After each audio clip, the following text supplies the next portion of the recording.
बोलो राजा राम राम, बोलो सीता राम राम।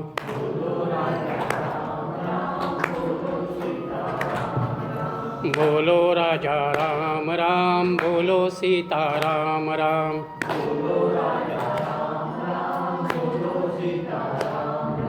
बोलो राजा राम राम, बोलो सीता राम राम।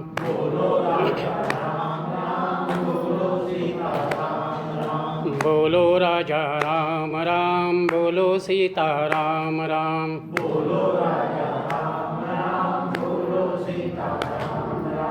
बोलो राजा राम राम, बोलो सीता राम राम।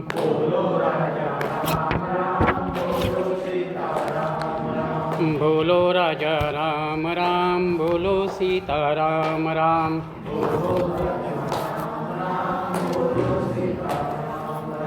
जानकी जीवन स्मरण जय जय राम। मुखे बोलवी सद्गुरु बुद्धिदाता, अहं भारः वाग्वी कोणमाथा। जडो भावना रामदासी सदाती, नमस्कार त्या ब्रह्मचैतन्यमूर्ती। सद्गुरुनाथ महाराज की जय। श्री राम समर्थ।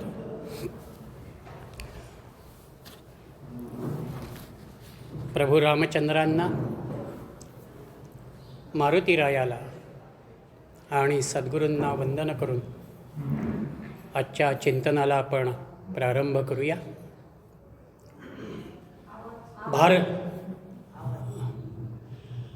भारतीय कालगणनेला आजपासून प्रारंभ झालेला आहे। रामनवरात्र खऱ्या अर्थानं आपल्या जीवनामध्ये राम आणत असतो। एक चैतन्याचा भाव या रामाच्या निमित्तानं आपल्यामध्ये प्रकाशित होत असतो।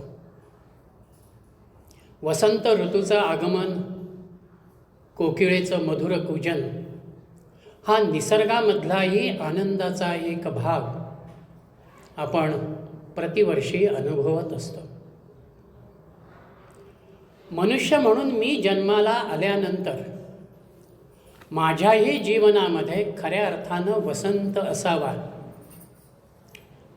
कोकिळेसारखी मधुरता माझ्या जीवनामध्ये असावी, हा आपल्या प्रत्येकाचा भाव आहे। कारण मिळालेला हा मनुष्य जन्म एका अर्थानं अत्यंत दुर्मिळ आहे। विवेक चूडामणीमध्ये शंकराचार्य म्हणत आहेत की ह्या जगामध्ये खऱ्या अर्थानं जर काही दुर्मिळ असेल, किंबहुना अत्यंत दुर्मिळ असेल, तर त्या 3 गोष्टी आहेत: मनुष्यत्वम, मुमुक्षुत्वम, महापुरुष संश्रयाः। आम्हाला मनुष्य जन्म प्राप्त होणं, तो प्राप्त झाल्यानंतर आत्मोद्धाराला अनुलक्षून, आत्मोन्नतीला अनुलक्षून आम्ही मुमुक्षुता जी आहे ती मुमुक्षुता आत्मसात करायला हवी आहे। आणि माझ्यामध्ये आत्मोद्धाराची मुमुक्षुता आल्यानंतरही मला महापुरुषांची, सत्पुरुषांची, सद्गुरूंची भेट व्हायला हवी आहे। ज्या वेळेला ह्या 3ही गोष्टी खऱ्या अर्थानं एकत्रित होतात, तेव्हा आपण ह्या मनुष्य जन्माचं सार्थक केलं असा भाव आहे। आत्ताच आपण ब्रह्मध्वजाची पूजा केली, त्याची उभारणी केली। ब्रह्मध्वजाच्या अनुषंगानं एक प्रकारानं मलाही ब्रह्मरूप व्हायचं आहे, हा भाव, हे खऱ्या अर्थानं असलेलं ध्येय या मनुष्य जन्मामधलं आहे। आणि हे मनुष्य जन्मामध्ये असलेलं ध्येय मला जे साध्य करायचं आहे ते साधनामधून साध्य करायचं आहे। आणि संतांनी, महाराजांनी आमच्या समोर साधन जे ठेवलं ते नामाचं साधन ठेवलं. आजच्या कलियुगामध्ये एक वेळ मला बाकी काहीही जमलं नाही तरी केवळ एका नामानं मी तरुण जाऊ शकतो, या मनुष्यजन्माचा मी उद्धार करू शकतो, हे संतांनी अत्यंत तळमळीनं कळकळीनं आमच्या समोर मांडलेलं आहे. म्हणून आयुष्यभर महाराजांनी जो नामाचा बोध आपल्याला केलेला आहे त्याच बोधाचा सारभूत भाग वंदनीय बाबा बेलसरे यांनी महाराजांचं जे सबंध चरित्र लिहिलं त्या चरित्राच्या शेवटी महाराजांची आश्वासनं म्हणून 3 पानामध्ये हा संपूर्ण तत्वचिंतनाचा भाग, साधनेची दृष्टी देणारा भाग आपल्या समोर आहे. आश्वासनं सगळेच देतात. प्रपंचाच्या पातळीवरती ही आश्वासनं आपण बघतो, राजकारणामधली आश्वासनं आपण बघतो, पण त्या सगळ्या आश्वासनांच्या पाठीमागे वैयक्तिक स्वार्थाचा भाग असतो. पण संत ज्या वेळेला आश्वासन देतात त्यावेळेला एक प्रकारानं ह्या भवव्याधीमधून म्हणा, या प्रपंचाच्या त्रिविध तापातून म्हणा, आम्हाला खऱ्या अर्थानं स्वस्थता लाभावी, आम्ही आश्वासित व्हावं, सहज व्हावं, ही भूमिका संतांच्या आश्वासनामध्ये आहे. महाराजांच्या ह्या सबंध आश्वासनाचा भाग म्हणजे एक प्रकारानं आम्ही जर ती आश्वासनं लक्षामध्ये घेत गेलो, त्या चिंतनामध्ये आम्ही राहिलो, तर हळूहळू आमची साधना ही खऱ्या अर्थानं एका परमोच्च उंचीला जाते. आणि आजपर्यंतच्या अनेकांचा तो अनुभव आहे की त्या नामामधून आपल्या जीवनाचा त्यांनी उद्धार करून घेतलेला. म्हणून ह्या आश्वासनांचा भाग असा आहे, ही आश्वासनाचा प्रारंभच मुळात असा आहे, सद्गुरूंकडून आलेलं नाम मी मनापासून घेतो. इथून सुरू होणारा हा चिंतन प्रवास शेवटच्या टप्प्यामध्ये, चरणामध्ये महाराजांचं आश्वासन आहे, नामाला शरण जा, मी नामाहून वेगळा नाही, मग तुमच्या अंतकाळी मी उशाशी आहे. मनुष्य म्हणून मी जन्माला आलेलो आहे म्हटल्यानंतर कधीतरी माझा मृत्यू अनिवार्य आहेच, कारण हा विश्वाचा धर्म आहे. आणि जर विश्वाचा हा धर्म आहे की निर्माण झालेली वस्तू काही एका काळानंतर अस्तंगत होणारच आहे, तर येणारा मृत्यू जो आहे तो मी आनंदानं आणि सहजपणानं स्वीकारणं आहे. मग मृत्यूच्या अनुषंगानं माझ्यामध्ये असणारी जी भीती आहे त्या भीतीला मी बाजूला करावं. ज्या ममत्वामध्ये, ज्या आसक्तीमध्ये मी अडकतो, ते ममत्व आणि ती आसक्ती देहासकट मी पूर्णपणानं बाजूला करावी. आणि ज्या परमात्म तत्वाचा भाव अंतरात्म्याच्या अनुषंगानं माझ्यामध्ये आहे, ज्या चैतन्याच्या अनुषंगानं मी आयुष्यभर कार्य करतो आहे, त्या चैतन्याशी, त्या आत्मारामाशी मी सहजपणानं एकरूप व्हावं.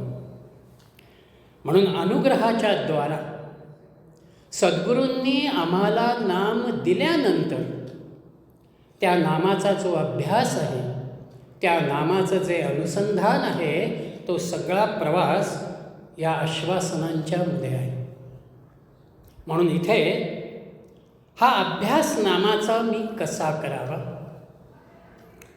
हे नाम मी घेत असताना जे मन माझ्यामध्ये आहे त्या मनाचा विचार मी कसा करावा.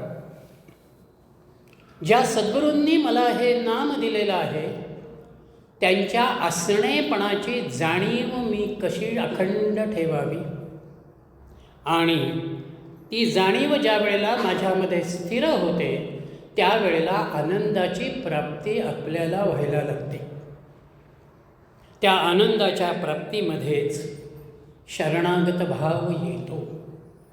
कारण जिथे मी समर्पित होतो तिथे खऱ्या अर्थानं कृतार्थता येते, एक प्रकारची संपन्नता येते.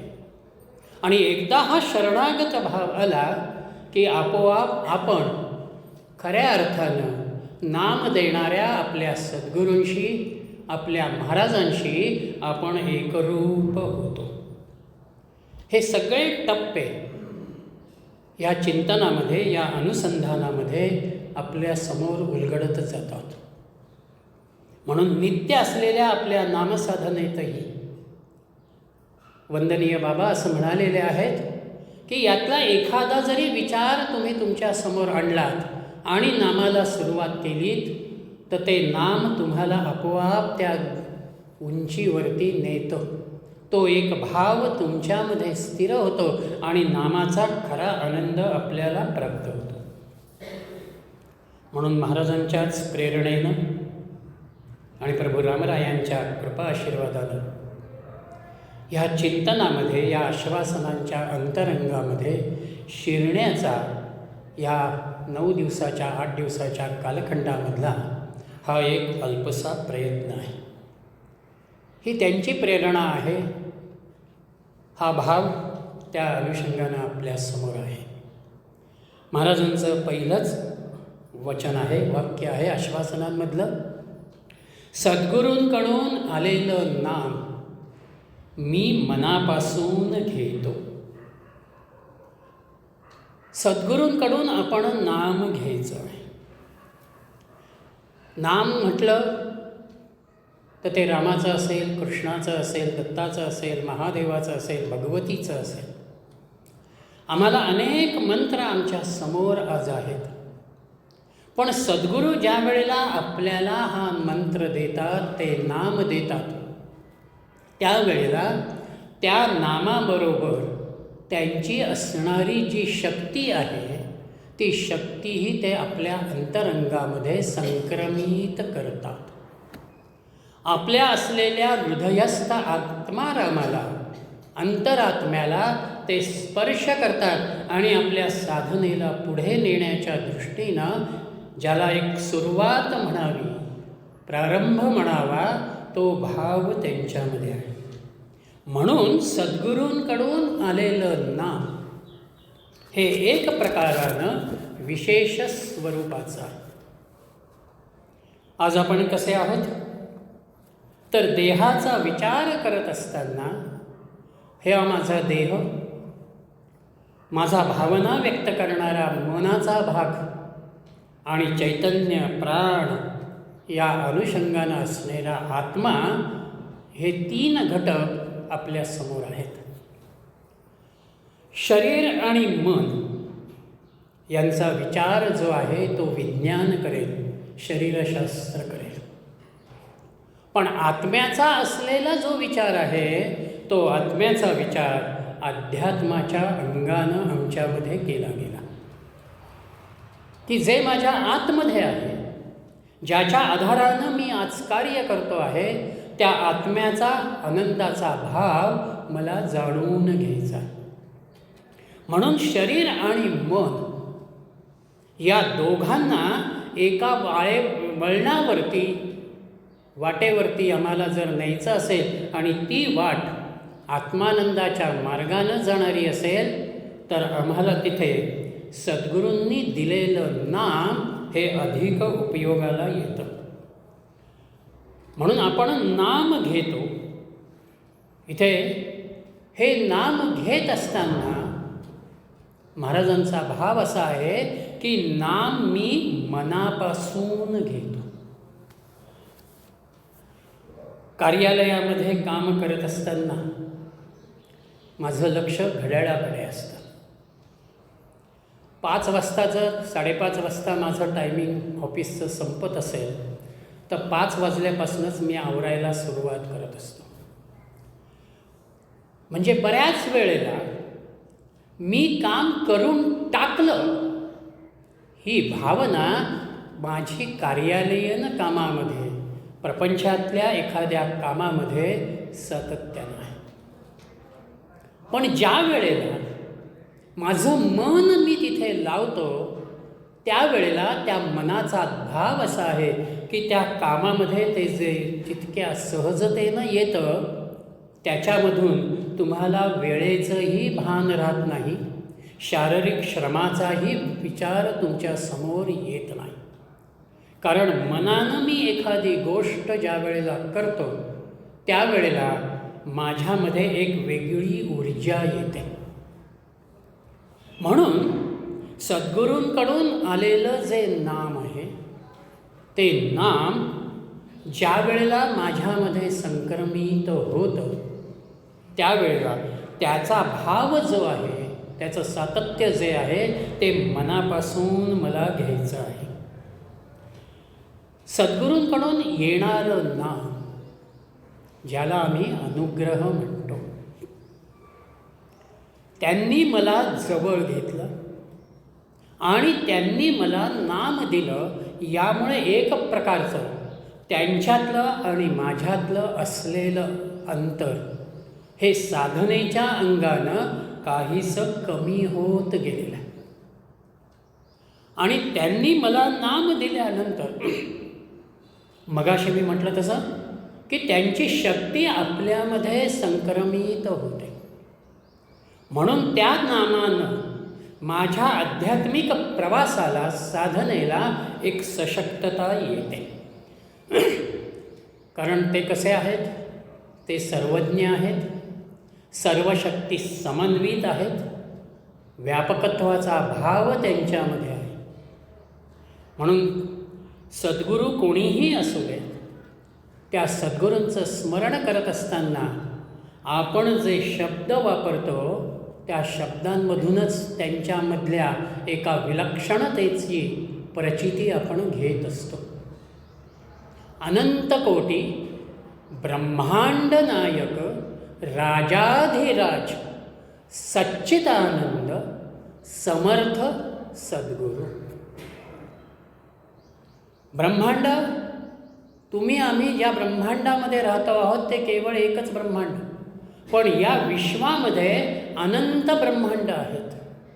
म्हणून त्या अनंत ब्रह्मांडाचंही सामर्थ्य ज्यांच्यामध्ये आहे, अनंत कोटी ब्रह्मांड नायक, त्या ब्रह्मांडाचे ते नायक आहे, राजाधिराज आहे आणि सच्चिदानंद स्वरूप आहे.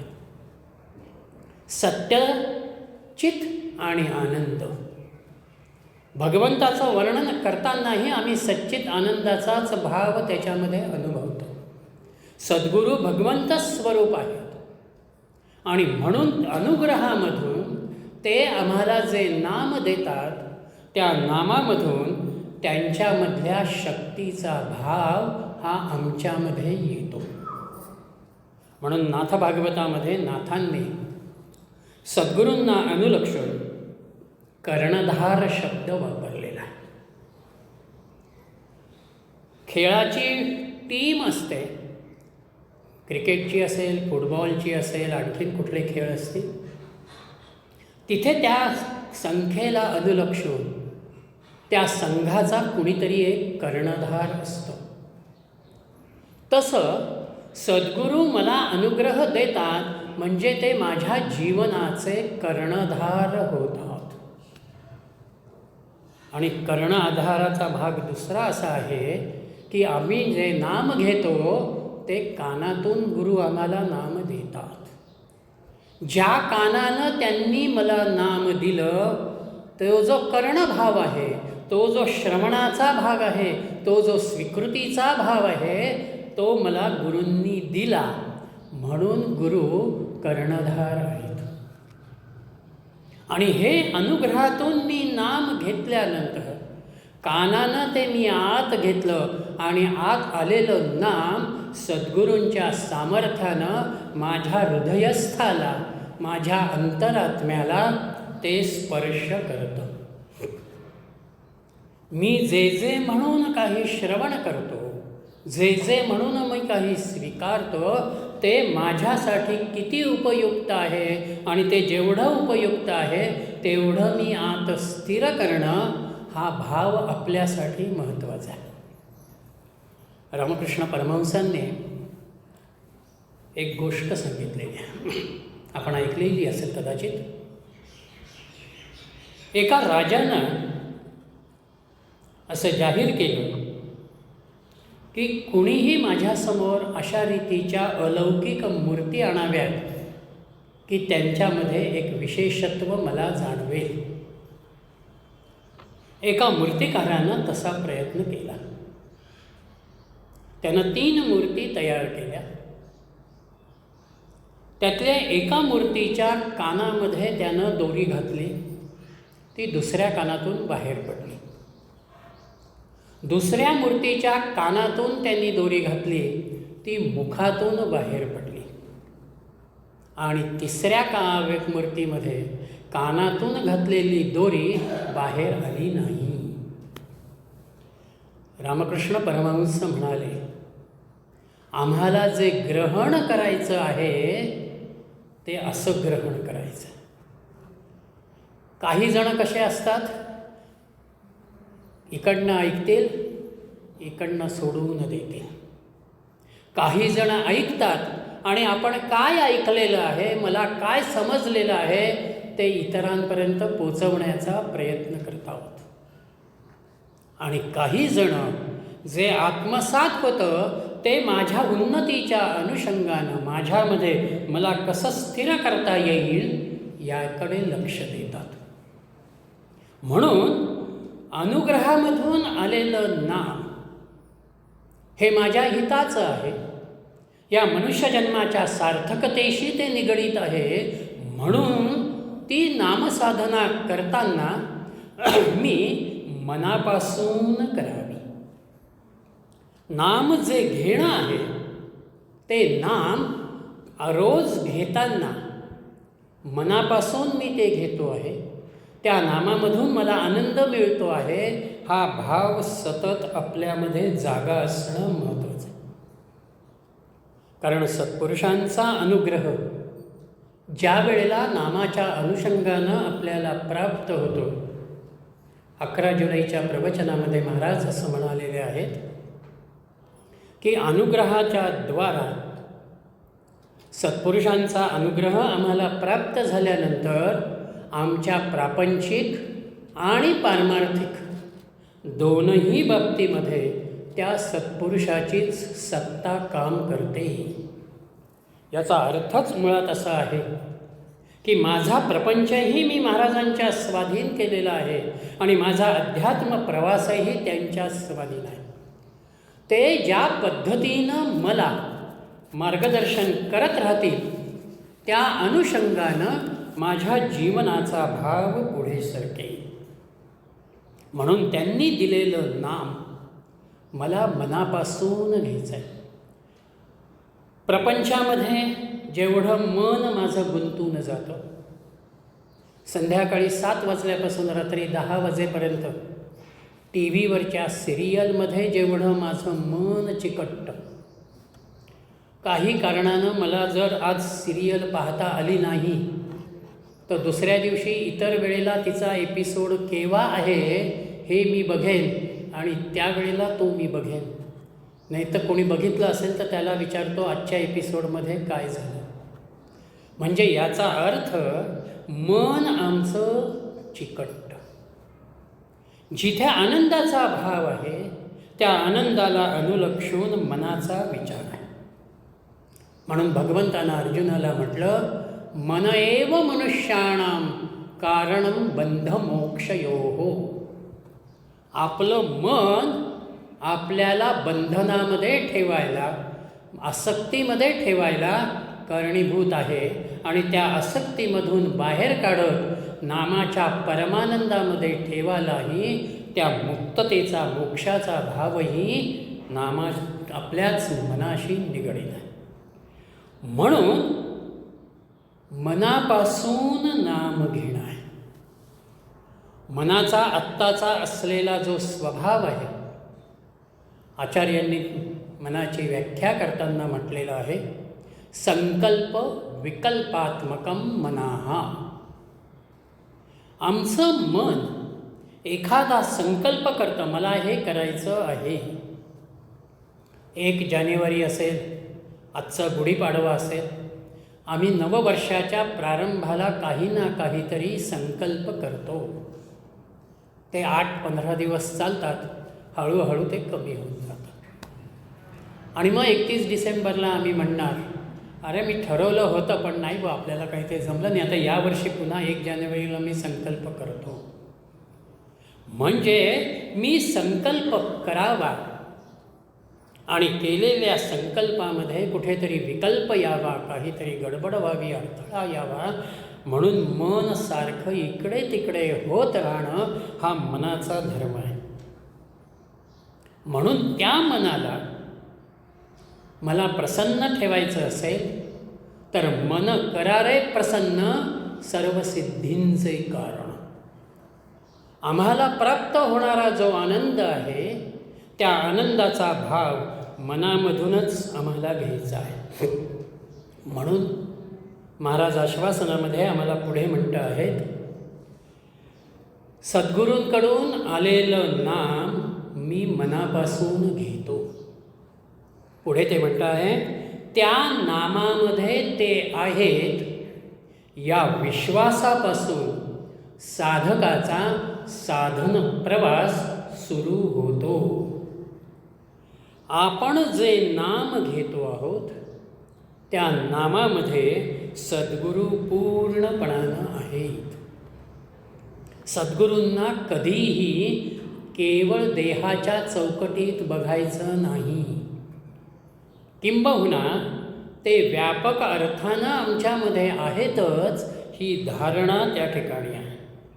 म्हणून ज्या ज्या वेळेला आपण नामाला बसतो आहोत त्या वेळेला त्या नामामध्ये ते आहेत, त्यांचं सान्निध्य मी अनुभवतो आहे, ते माझ्या जवळ आहेत, ही मनाची एक वृत्ती, मनाचा भाव मला निर्माण करायचा. म्हणून त्या नामामध्ये ते आहेत. एक सूक्ष्म स्पंदनाचा भाव त्यांच्या अस्तित्वाच्या जाणीवेमधून तयार होतो. म्हणून महाराजांची 2 वचनं आपल्या परिचयातली आहेत. एक वचन, जेथे नाम तेथे प्राण ही सांभाळावी खूण. खूण याचा अर्थ मला जिथे कुठे जायचं आहे, ज्यांना भेटायचं आहे, त्यांच्याकडे जात असताना मी आजूबाजूची माहिती घेतो. अरे इथे मला उतरायचं आहे, इथे मला जायचं आहे. आणि आत गेल्यानंतर ते मला भेटतात. आपल्यामधलं असलेलं चैतन्य, आपल्यामध्ये निर्माण होणारा आनंद हा ज्या नामामधून येतो आहे ते नाम म्हणजे प्रत्यक्ष महाराज आहेत. म्हणून नाम घेणाऱ्याच्या जवळ मी आहे, महाराजांचं 2रं वचन. म्हणून ज्या ज्या वेळेला आपण नाम घेतो त्यावेळेला महाराज माझ्या जवळ आहे ही धारणा आपली ठाम असणं, निश्चिंतच्या स्वरूपामध्ये असणं अत्यंत महत्त्वाचं आहे. म्हणून त्या नामामध्ये ते आहे हा विश्वास आपल्यासाठी अत्यंत महत्त्वाचा आहे. सद्गुरूंवरतीही विश्वास असावा आणि सद्गुरूंनी दिलेल्या नामावरतीही विश्वास असावा. प्रपंचामध्ये आपण अनेकांवरती विश्वास ठेवतो, जवळच्या मित्रांवरती आपण विश्वास ठेवतो, आर्थिक व्यवहार करताना आम्ही विश्वास ठेवतो, प्रवासामध्ये ड्रायव्हरवरती आम्ही विश्वास ठेवतो, औषध घेताना, माझी प्रकृती तपासताना आम्ही डॉक्टरांवरती विश्वास ठेवतो. म्हणजे एक प्रकारानं आपण प्रपंचाच्या पातळीवरती अनेक वेळेला अनेक अंगानं विश्वास ठेवतो. तसं महाराजांनी एका प्रवचनामध्येच दृष्टांत दिलेला आहे की परगावच्या अनोळखी व्यक्तीला आपण पत्र पाठवलं आणि तुम्ही मला भेटायला या म्हणून जर कळवलेलं असेल आणि ती व्यक्ती आपण बघितलेली नाही पण ती ज्या वेळेला आपल्याकडे येते आणि म्हणते की तुम्ही पत्र पाठवलेला तो मीच, आपण त्याच्यावरती विश्वास ठेवतो. तसं इथे आपण घेत असलेल्या नामामध्ये आपले सद्गुरू आहेत हा भाव अत्यंत महत्त्वाचा आहे. आणि या विश्वासामधूनच साधकाचा खऱ्या अर्थानं साधनेमधला प्रवास आहे. दासबोधाचा पारायण आपण आजपासून सुरू करणार आहोत. 5व्या दशकामध्ये साधकाच्या चिंतनाचा भाव समर्थांनी मांडलेला 9व्या समासामध्ये साधक कसा असावा, साधकानं कशा रीतीनं साधनेकडे बघावं, साधनाकडे बघावं, हा विचार समर्थ तिथे म्हणतात. म्हणून जसजसं मी साधन करत जातो तसतसा जे साध्य आहे त्या साध्याच्या जवळ मी जातो. म्हणून समर्थांचे शब्द आहेत, सावध दक्ष तो साधक, पाहे नित्या नित्य विवेक, संग त्यागोनी एक सत्संग धरी. साधक मी केव्हा होणार आहे तर सावध दक्ष तो साधक. प्रपंचामध्ये जेवढा मी दक्ष आहे तेवढा साधनेतही मला दक्ष राहता आलं पाहिजे. माझी साधना ही नित्याची जी काही असेल ती मला त्या ठिकाणी करता आलीच पाहिजे. साधनेमध्ये चालढकल नसावी. कारण जर आम्ही चालढकल करत राहिलो तर कदाचित त्या साधनेचा असणारा अपेक्षित परिणाम हा आम्हाला अनुभवाला येत नाही. म्हणून नित्याची असलेली जी आपली साधना आहे त्या साधनेमध्ये अत्यंत सावधान राहत आपण त्या साधनेला महत्त्व द्यायला. अंबुराव महाराजांच्या आठवणींमधला एक प्रसंग आहे. सकाळपासून काही ना काहीतरी कामं चालू होती. प्रसादाची दुपारची वेळ झाली. सगळेजण पानावरती येऊन बसले. कोणीतरी येऊन अंबुरावांना असं म्हटलं की सगळे बसलेले आहेत, आपणही चलावं. अंबुरावही आपले उठले आणि पानावरती येऊन बसले. आणि आता सगळेजण जेवायला प्रारंभ करणार. ती पहिली प्रार्थनाही झाली आणि अंबुराव चटकन ताटाला नमस्कार करून उठले आणि म्हणाले, माझं आजचं साधन राहिलेलं आहे. जोपर्यंत मी चाकरी केलेली नाही तोपर्यंत ही भाकरी घेण्याचा मला अधिकार नाही. साधन जीवनामध्ये मी ज्या वेळेला सर्वस्व मानतो त्यावेळेला माझं पहिलं प्राधान्य साधनेला आहे आणि ती साधना करून मग मी माझ्या प्रपंचाचा अन्य घटनांचा विचार हा मला करायचा आहे. म्हणून विवेकीपणा हा साधकामध्ये अत्यंत महत्त्वाचा आहे. जे माझ्या साधनेला उपयुक्त आहे, जे माझ्या आनंदाशी निगडीत आहे त्याचाच विचार मी करीन आणि जे त्याच्यापासून मला दूर नेतं आहे त्याच्यापासून मी बाजूला राहीन. म्हणून संगत त्यागोनी एक, साधनेला विकल्प निर्माण करणार, साधनेला अडथळा आणणाऱ्या गोष्टींचा संग हा साधकानं कधीही करू नये आणि केवळ सत्संग धरावा. सत्संगामधूनच माझ्या साधनेला पूरक असणाऱ्या गोष्टी त्या मला आपोआप समजत जातात आणि माझं साधन हळूहळू पुढे सरकत जातं. म्हणून साधकाची एक व्याख्या आपल्याकडे अशी केलेली आहे, परीक्ष लोकान कर्मचितान ब्राह्मणाः निर्वेद मायात नास्ति अकृताः कृतेन. साधक कोण आहे?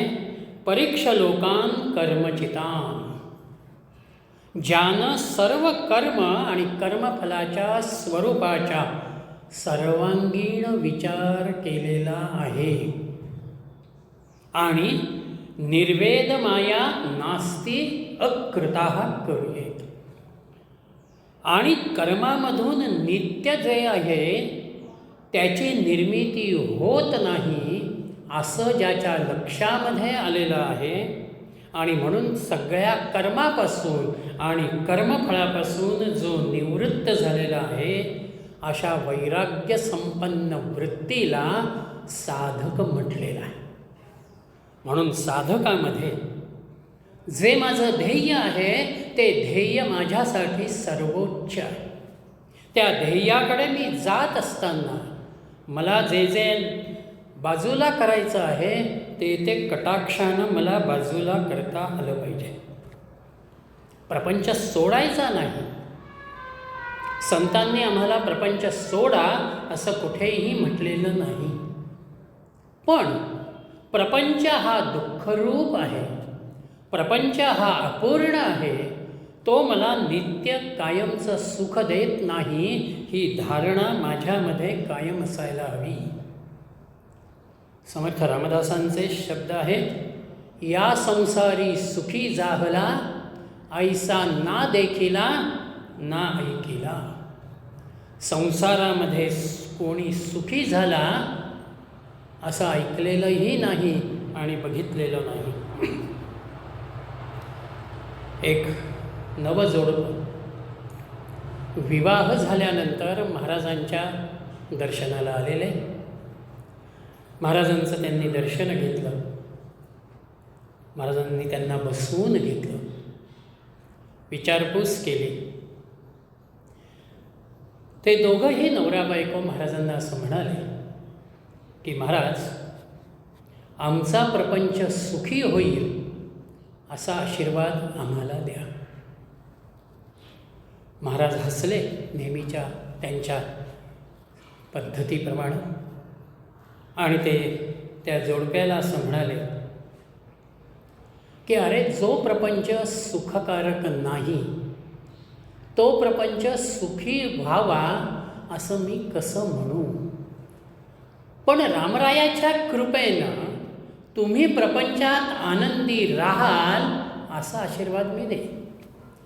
म्हणजे प्रपंच जो आहे हा प्रपंच दृश्याचा विचार आहे आणि दृश्यामध्ये आमचा नियमच मुळात असा आहे, यदृष्टम तद नष्टम. जे जे म्हणून दिसतं ते कुठे ना कुठेतरी नष्ट होत जातं. म्हणून सुख जे आहे हे सुख मला जीवनामध्ये व्हावं, प्राप्त व्हावं अशी कितीही ओढ असली तरी तो सुखाचा विषय, ते सुख ज्या इंद्रियांच्या द्वारा मी अनुभवतो आहे त्या इंद्रियांचा भाग, साधनाचा भाग आणि त्यातून येणारा अनुभव माझ्या मनाच्या पातळीवरचा, या तिघांचाही विचार आपल्याला करावा लागतो.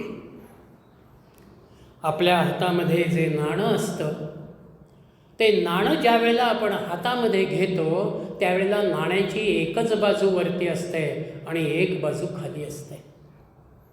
सुखाची बाजू आम्हाला दिसते पण त्या सुखाच्या पाठोपाठ येणारा दुःखाचा भाव आम्ही लक्षामध्ये घेत नाही. म्हणून जीवनाकडे जर आपण परखडपणानं बघितलं तर आपल्या लक्षामध्ये येईल की आत्ताला मी सुखामध्ये आहे, कालांतरानं काहीतरी थोडंसं त्या सुखाला कमतरता आणणारं जीवनामध्ये येतं. काही काळ मी उदासीन होतो, पुन्हा परत वेगळे दिवस येतात. म्हणजे एखादं रहाट गाडगं जसं चालत राहावं तसं आपल्या प्रत्येकाच्या जीवनामध्ये सुखही येतं आणि दुःखही येतं. म्हणून आपण जे साधन करतो आहोत त्या साधनामधून आम्हाला आमच्या खऱ्या आनंदाकडे नेणारी धारणा आम्हाला प्राप्त करायची आहे. म्हणून साधकाचा साधन प्रवास सुरू होतो. माझं साधन म्हणजे नक्की काय? शास्त्रानं साधनाची व्याख्या अशी केलेली आहे, साध्यते अनेन इति साधनम. ज्याच्या साह्यानं मला प्राप्त होऊ इच्छिणारी जी वस्तू आहे त्याची प्राप्ती होते त्याला साधन म्हणावं. आणि आपलं जे जे म्हणून काही साध्य असेल त्या साध्याला अनुलक्षूनच आपलं साधन असतं. म्हणून साधक आणि साध्य या दोघांना जोडणारा जो घटक आहे ते म्हणजे आपलं साधन. मग माझ्या जन्माचं खरं ध्येय काय आहे? माझ्या जन्माचं खरं ध्येय शास्त्रानं असं म्हटलेलं आहे, अत्यंत दुःख निवृत्ती आणि निरतिशय आनंदस्य प्राप्ती. सर्व तऱ्हेच्या दुःखाची निवृत्ती व्हावी, कोणतंही दुःख माझ्या जीवनामध्ये नसावं. याचाच अर्थ अध्यात्माच्या अंगानं दुःखाचे प्रसंग जीवनामध्ये येतील, अपमानाचे प्रसंग जीवनामध्ये येतील, पण त्यांच्याकडे बघण्याची जी दृष्टी आहे ती दृष्टी आपली बदलणे हे साधनामधून साध्याकडे जात असताना मला अनुभवायचं आहे. आणि म्हणून इथे सद्गुरूंनी दिलेलं नाम मला साधन म्हणून आहे. या साधनामध्ये एक प्रकारची निरंतरता, सातत्य आपल्याला ठेवायचं आहे. मगाशी मी म्हटलं तसं कोणतीही चाल ढकल माझ्या साधनेमध्ये कधीही नसावी. आपण मुंगीकडे जर बघितलं तर आपल्या लक्षामध्ये येईल, कितीही उंच चढणं असू द्या, एकदा मुंगी ती चढायला लागली की हळूहळू चढत त्या ठिकाणापर्यंत ती जाते. जर एखादा अवघड भागही ती सामान्य मुंगी, लहान मुंगी चढून जाऊ शकते, तर आपण मनुष्य म्हणून जन्माला आलेलो आहोत. आम्हालाही साधनेतून आमच्या आत्मोन्नतीकडे जायचं आहे. त्या आत्मोन्नतीतलं साधन म्हणजे असलेलं आमचं नाम. म्हणून त्या नामाचा पहिला भाव समर्थ रामदासांनी आमच्या समोर ठेवला.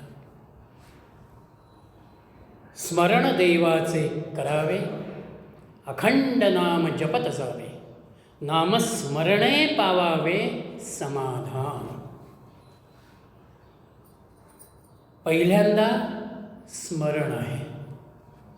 देवाची आठवण, ईश्वराची आठवण, त्याला तुम्ही निसर्गशक्ती म्हणा, अन्य काही म्हणा, त्याचं स्मरण की त्याच्यामुळं हे सगळं विश्व चालू आहे, त्या भगवंताचा भाव स्मरणामधून येतो.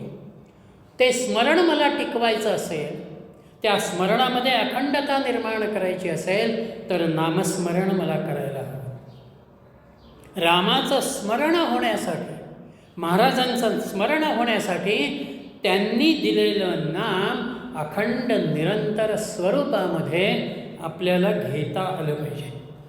आणि ज्या वेळेला हे नामस्मरण आपण घेतो तेव्हाच समाधानाची प्राप्ती होते. समाधान म्हणजे शरीर, मन आणि बुद्धी या तिघंही एकाच भूमिकेवरती येणं.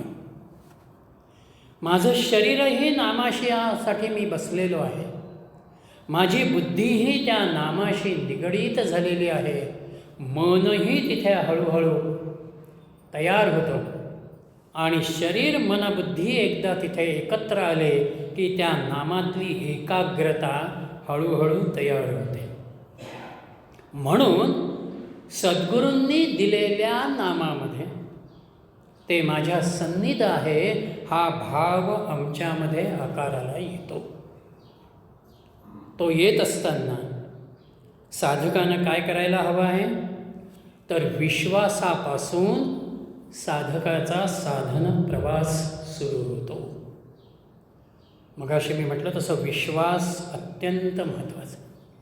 त्या विश्वासामधूनच आमच्यामध्ये श्रद्धा तयार होते. त्या श्रद्धेलाच पुढे निष्ठेचं स्वरूप येतं. म्हणून सद्गुरूंनी मला नाम दिलं, हा भाव, त्या भावामध्ये मी माझं मन तयार केलं, मनाला मी तिथे एकाग्र केलं आणि त्या मनाच्या एकाग्रतेमधून मी विश्वास धरला. विश्वास आम्हाला निर्भयता देतो. लहान मुलाचा हात ती माऊली गर्दीमध्ये ज्या वेळेला पकडते त्यावेळेला ते मूल निर्धास्त असतं. आई जशी नेईल तसं ते मूल जात असतं. सद्गुरूंनी आमचा हात पकडणं हे आमच्यासाठी महत्त्वाचं आहे. मी सद्गुरूंचा हात पकडला तर कदाचित प्रपंचाच्या लोभाकडे माझं मन जेव्हा वळेल तेव्हा तो हात कदाचित मी सोडूनही देईन. पण सद्गुरू ज्या वेळेला माझा हात पकडतात त्यावेळेला ते बरोबर मला धरून ठेवतात. भले माझं मन प्रपंचाकडे येऊ दे, विषयांच्याकडे आकर्षित होऊ दे, ते बरोबर मला त्या मार्गावरतीच ठेवतात. मला कुठेही भरकटू देत नाही.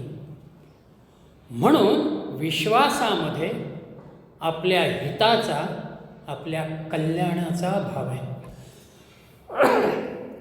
तुकामाईंच्या चरित्रामधला प्रसंग आहे.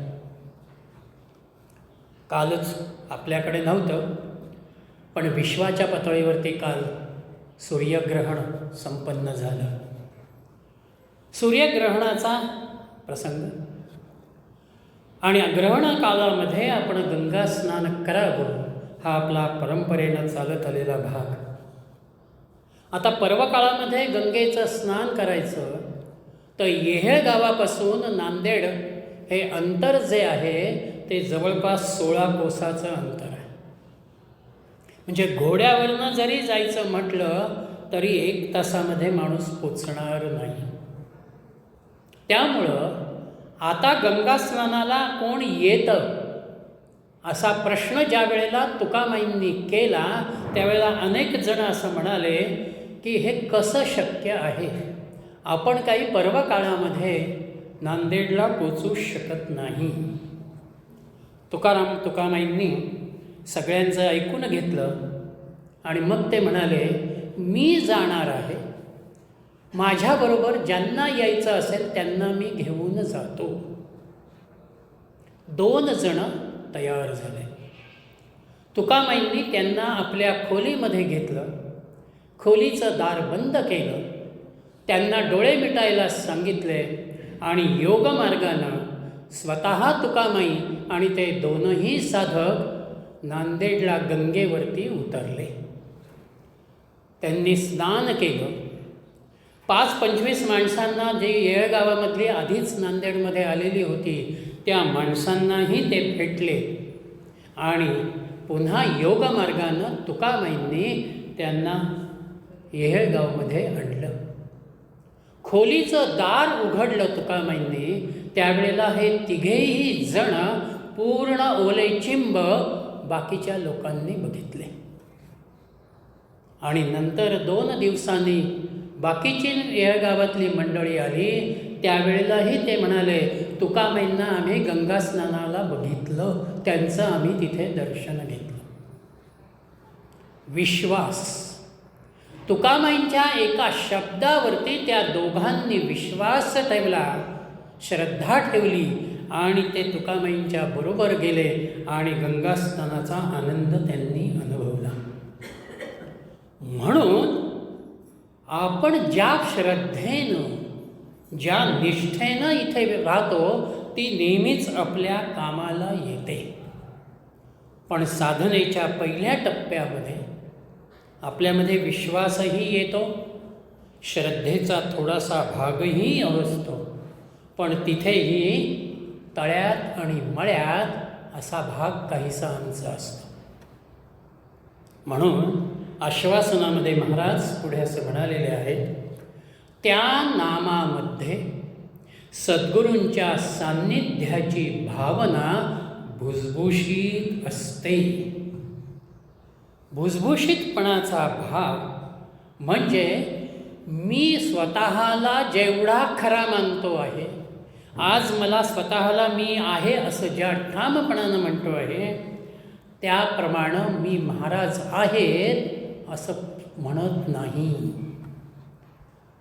एक प्रकारचा भाव डळमळीत स्वरूपातला हा त्या ठिकाणी असतो.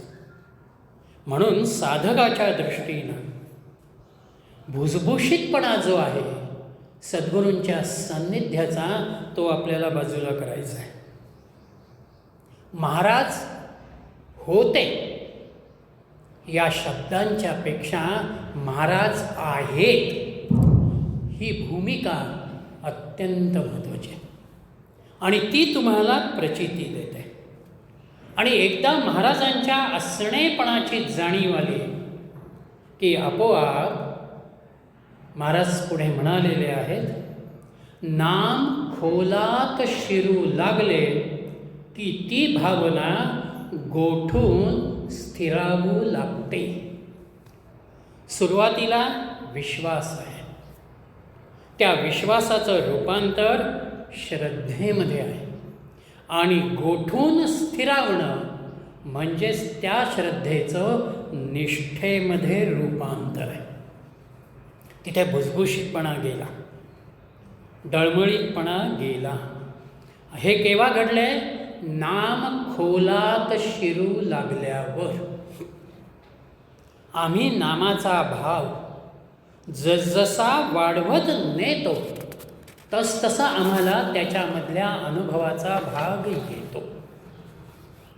म्हणून 5 फेब्रुवारीच्या प्रवचनामध्ये महाराजांनी नामस्मरणाच्या अभ्यासाच्या 3 पायऱ्या आमच्या समोर ठेवलेल्या आहेत. पहिली पायरी कशी आहे आमची? सुस्थितीतलं वरवरचं नामस्मरण.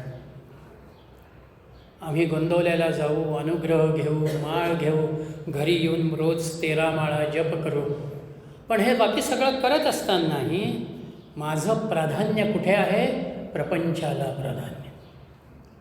मी प्रपंचाला प्राधान्य देतो आणि महाराज माझ्या जीवनात संकट नकोत, माझ्या जीवनात दुःख नको असा भाव मी देतो.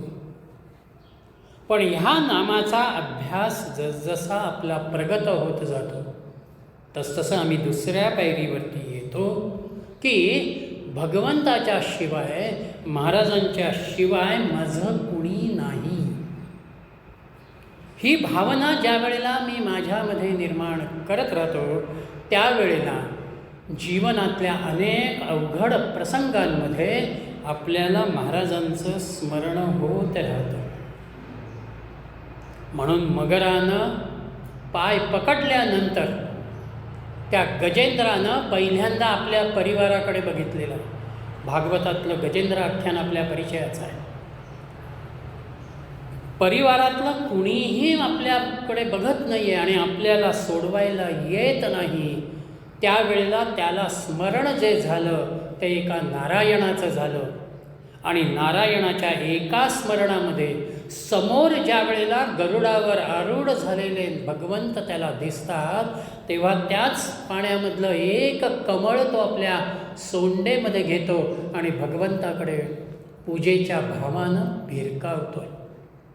भगवंत त्याची त्या मगरामधून सुटका करतात. वस्त्रहरणामध्ये द्रौपदीनं भगवंताचा धावा केला तेव्हा ती आलेली आहे. पुढे वनामध्ये असताना एक दिवस भगवंत आले असताना द्रौपदी भगवंतांना असं म्हणाली की भगवंता, तू यायला वस्त्रहरणाच्या वेळेला उशीर का केलास? भगवंत म्हणाले की उशीर मी केला नाही, उशीर तुझ्याकडून झाला. कारण सुरुवातीला तुझ्यावरती ज्या वेळेला वस्त्रहरणाचा प्रसंग निर्माण झाला त्यावेळेला पहिल्यांदा तू पांडवांकडे बघितलंस. पांडवांनी माना खाली घातलेल्या बघितल्यानंतर तू भीष्म द्रोणादिकांच्याकडे बघितलास. त्यांनीही माना खाली घातल्यास त्यावेळेला लज्जारक्षणाच्या भावानं तू स्वतःचे दोन्ही हात छातीवरती घेतलेस. पण तिथेही अपूर्णता तुला जाणवली. त्याच्यानंतर तू हे द्वारकाधीश कृष्णा असं म्हटलंस. आता तू जर द्वारकाधीश कृष्णा म्हटलं तर द्वारकेतून हस्तिनापुराला यायला मला वेळ लागेल. ही कथा सांगत महाराज त्या ठिकाणी पुढे असं म्हणालेले आहेत, द्रौपदीनं जर हे हृदयस्थ कृष्णा असं म्हटलं असतं तर भगवंत तिच्यासमोर तात्काळ प्रगट झाले असते. म्हणजे परमात्मा आमच्याच जवळ आहे. आम्ही ज्या धारणेनं, ज्या तळमळीनं ती हाक देतो तो त्या अनुषंगानं येतो.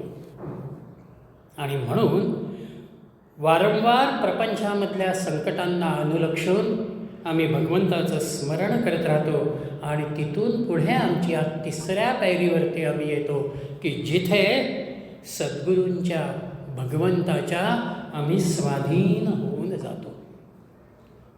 तुमच्याशिवाय मला कुणीही नाही. जेथे जातो तेथे तू माझा संगाती, चालविषयी हाती धरून या. ही जाणीव म्हणजे माझ्यातली श्रद्धा, माझ्यातला निष्ठेकडे जाणारा भाव. म्हणून श्रद्धा महाराज म्हणालेले आहेत परमार्थाचं भांडवल आहे. प्रपंचामध्ये एखादा उद्योग सुरू करत असताना आम्ही तिथे भांडवल देतो, काहीतरी गुंतवणूक करतो आणि हळूहळू ती गुंतवणूक वाढवतो, व्यवसाय वाढवतो. श्रद्धा ही आमच्यामध्ये त्या अनुषंगाने.